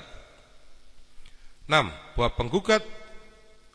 Bahwa tergugat 4 berpendapat bahwa syarat-syarat pemohon intervensi sebagai voking cukup beralasan mengingat kepentingan hukumnya adalah mendukung tergugat 3 yang saat ini oleh penggugat dipermasalahkan produk hukumnya berupa ijazah yang terbit tahun 1980, kemudian dikorelasikan dengan kedudukan pemohon intervensi yang juga berstatus sebagai alumni yang lulus pada tahun tersebut, maka perkara akuo juga akan berdampak pada alumni-alumni yang lulus pada tahun 1980 termasuk permohon intervensi. Vide posita gugatan penggugat poin 10 sampai dengan 12.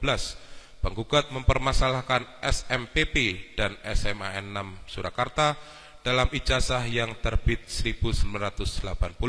Menimbang bahwa dalam permohonan pemohon intervensi menyangkut pemohon intervensi secara sukarela ingin bergabung dengan tergugat, khususnya tergugat 3, maka majelis hakim harus menjatuhkan putusan sela.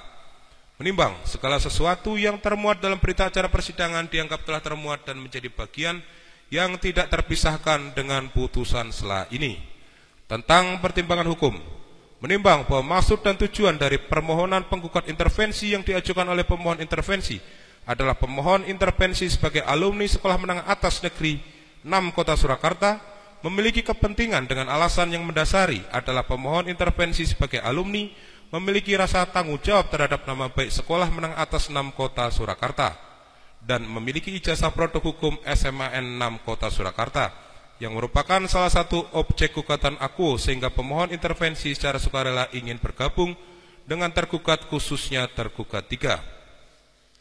Menimbang bahwa HIR sebagai hukum acara perdata yang berlaku untuk mengadili perkara perdata tidak mengatur tentang permohonan intervensi dalam praktek beracara mengacu pada ketentuan pasal 279 sampai dengan 282 RV. Menimbang bahwa dengan berpedoman pada pasal 279 dan 280 RV, majelis hakim berpendapat bahwa agar permohonan intervensi untuk campur tangan dapat diterima, disyaratkan adanya kepentingan hukum dalam sengketa yang berlangsung. Adanya kepentingan intervensi haruslah ada hubungannya dengan pokok perkara dan haruslah tampak adanya kepentingan untuk mencegah timbulnya kerugian atau kehilangan hak yang terancam oleh subjek yang sedang berjalan. Dan untuk mempertahankan haknya perlu campur tangan dari intervenian. Menimbang bahwa pemohon intervensi dalam permohonannya antara lain menerangkan bahwa pemohon merupakan alumni Sekolah Menengah Atas Negeri 6 Kota Surakarta yang lulus pada tanggal 30 April tahun 1980, di mana sebagai alumni pemohon intervensi memiliki rasa cinta, rasa memiliki dan rasa tanggung jawab terhadap nama baik SMAN 6 Kota Surakarta. Terlebih lagi, pemohon intervensi sebagai alumni memiliki ijazah sebagai produk hukum SMAN 6 Kota Surakarta yang menjadi salah satu objek gugatan akuo,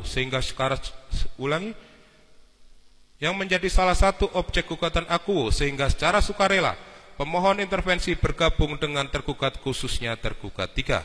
Menimbang bahwa atas permohonan intervensi tersebut penggugat telah memberikan tanggapannya dan menyatakan keberatan atas bergabungnya pemohon intervensi dalam perkara akuo dengan alasan yang pada pokoknya adalah penggugat menyatakan tidak memiliki hubungan hukum dengan pemohon intervensi. Adapun mengenai kepentingan hukum dan kerugian, pemohon intervensi tidak memenuhi syarat formil. Intervenian tidak menyebutkan memiliki kepentingan hukum yang sama dengan tergugat, namun tidak menyebutkan dasar hubungan hukum atau dasar hak apa mengajukan gugatan kepada penggugat. Hal ini dapat dinilai sebagai suatu permohonan yang sumir antara permohonan dan tuntutan yang diajukan.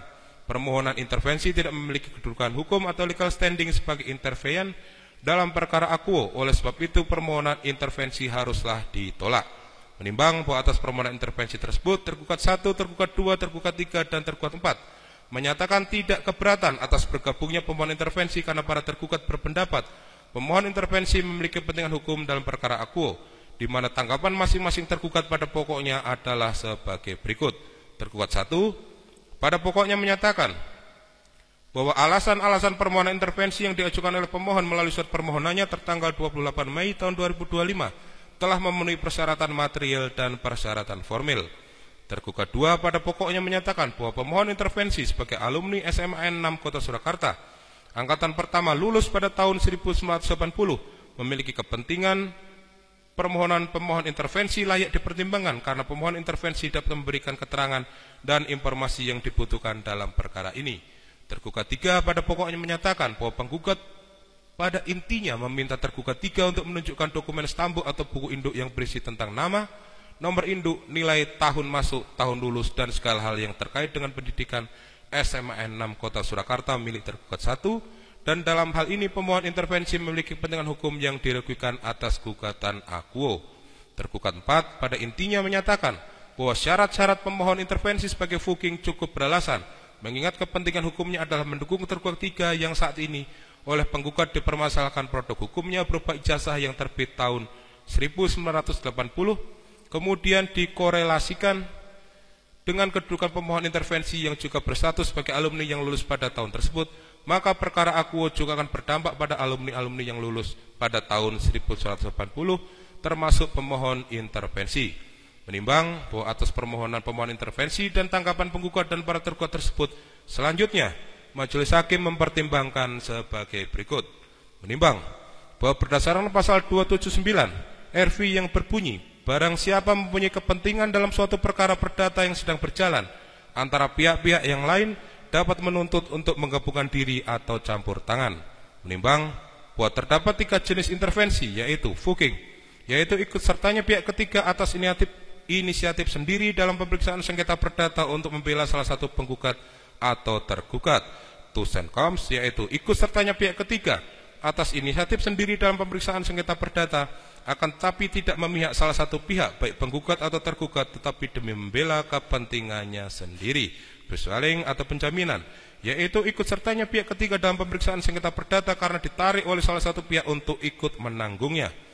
Merujuk pada permohonan yang disampaikan pemohon intervensi sebagaimana telah diuraikan tersebut di atas, maka Majelis Hakim berpendapat bahwa permohonan yang diajukan oleh pemohon intervensi termasuk pada jenis intervensi fuking, karena pemohon intervensi mengajukan permohonan dengan inisiatif sendiri dengan maksud untuk ikut bergabung dan membela kepentingan tergugat 3. Menimbang bahwa dalam perkara ini penggugat dalam gugatannya mengajukan gugatan kepada para tergugat mengenai perbuatan melawan hukum yang pada intinya terkait dengan Insinyur Joko Widodo atau tergugat 1 adalah seorang mantan pejabat negara Republik Indonesia dan pernah menjabat sebagai wali kota Surakarta 2 periode 2005 sampai dengan 2010 dan 2010 sampai dengan 2014. Namun di pertengahan periode tahun 2012 penggugat mengikuti pemilihan gubernur DKI Jakarta periode 2012 sampai 2016 dan Presiden Republik Indonesia 2 periode 2014 sampai 2020 dan 2020 sampai dengan 2025 diduga telah menggunakan ijazah palsu atau ijazah yang tidak pernah dikeluarkan oleh SMA N6 Surakarta atau tergugat 3 dan Universitas Gadjah Mada atau dan Universitas Gadjah Mada Yogyakarta atau tergugat 4. Menimbang bahwa merujuk pada permohonan intervensi yang diajukan pemohon intervensi yang pada intinya sebagai alumni ingin menjaga nama baik SMA N6 Kota Surakarta dan memiliki ijazah produk SMA N6 Kota Surakarta dikaitkan dengan gugatan akuo yang pada intinya mengajukan gugatan perbuatan melawan hukum karena diduga tergugat 1 telah menggunakan ijazah palsu atau ijazah yang tidak pernah dikeluarkan oleh tergugat 3 dan tergugat 4. Majelis Hakim menilai kepentingan hukum yang dimiliki oleh pemohon intervensi tidak sama dengan kepentingan hukum antara penggugat dan para tergugat karena gugatan akuo lebih kepada ijazah yang dimiliki oleh tergugat 1 yang sifatnya lebih ke individu tergugat 1 dan tidak terkait dengan setiap ijazah yang dikeluarkan oleh SMA N6 Kota Surakarta yang telah diterima oleh alumni, sehingga tidak ada kepentingan yang dirugikan dalam gugatan akuo kepada pemohon intervensi. Dan sekalipun fuking merupakan bentuk intervensi yang membela kepentingan salah satu pihak, dalam permohonan ini membela kepentingan tergugat 3, akan tetapi pemohon intervensi tetap harus dapat menunjukkan fakta hukum yang menunjukkan secara nyata dan objektif, baik dari segi yuridis kepentingan tergugat 3 harus dibela, dan dalam permohonannya Majelis Hakim menilai pemohon intervensi tidak dapat menjelaskan dasar yuridis di dalam permohonannya yang mendasari pemohon intervensi membela kepentingan tergugat 3 di dalam gugatan akuo. Jika pemohon ingin membantu tergugat 3 untuk mempertahankan haknya, pemohon dapat memberikan dukungan dengan memberikan bukti surat ijazahnya untuk diajukan sebagai bukti surat oleh tergugat 3, dan pemohon juga dapat memberikan sebagai saksi dan pemohon juga dapat memberikan keterangan sebagai saksi sekiranya diminta oleh tergugat 3 untuk bersaksi di persidangan pada saat pembuktian pokok perkara. Menimbang bahwa berdasarkan pertimbangan-pertimbangan tersebut di atas, maka Majelis Hakim berpendapat bahwa pemohon intervensi tidak mempunyai kepentingan hukum atau keterkaitan dengan pokok perkara dalam perkara gugatan nomor 99-PDT.G-2025-PNSKT, sehingga permohonan yang diajukan oleh pemohon intervensi haruslah dinyatakan ditolak. Menimbang bahwa karena pemohon intervensi ditolak, maka haruslah diperintahkan kepada penggugat dan tergugat 1, tergugat 2, tergugat 3, tergugat 4 dalam pokok perkara untuk melanjutkan persidangan sampai dengan akhir. Menimbang bahwa oleh karena putusan ini menolak permohonan intervensi sebagai pemohon sehingga merupakan putusan akhir bagi pemohon, maka kepada pemohon sebagai pihak yang kalah dibebankan biaya perkara permohonan ini. Memperhatikan pasal 279 sampai dengan 282 RB serta peraturan-peraturan lain yang bersangkutan dengan perkara ini.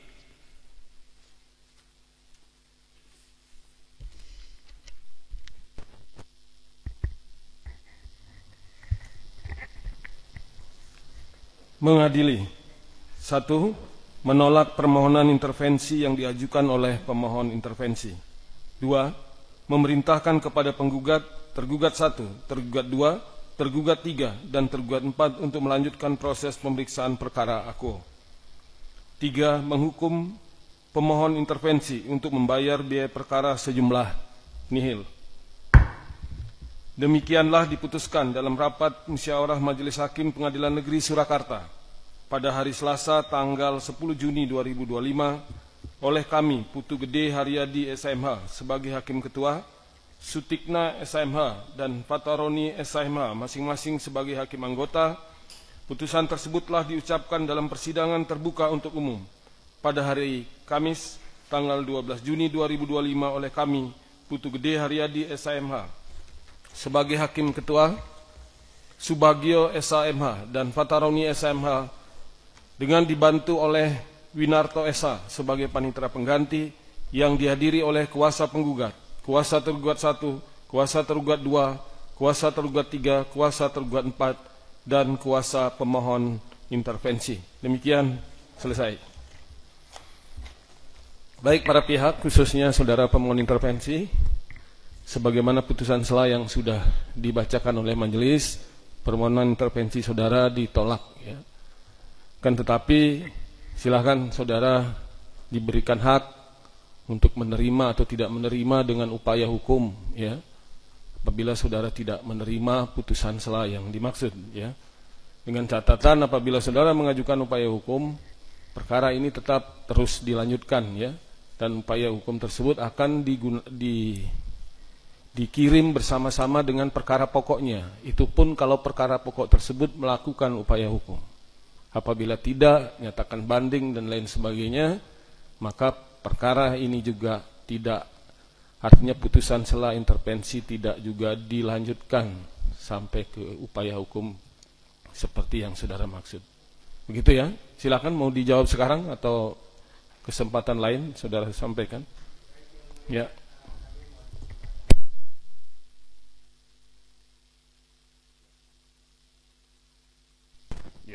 Baik ya.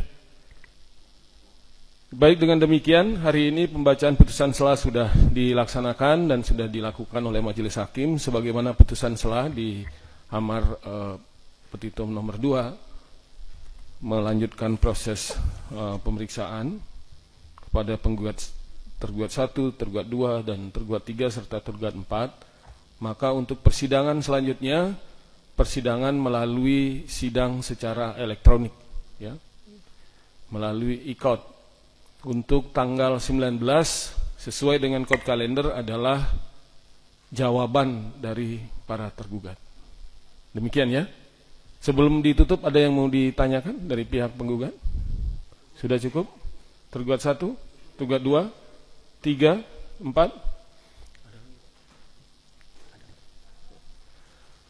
Baik, untuk memberikan kesempatan kepada para tergugat mengajukan jawaban dalam perkara nomor 99 PDTG 2025 PNSKT, maka sidang ditunda sampai dengan hari Kamis tanggal 19 Juni 2025 secara elektronik, ya. Dan untuk itu sidang hari ini dinyatakan selesai, ditutup.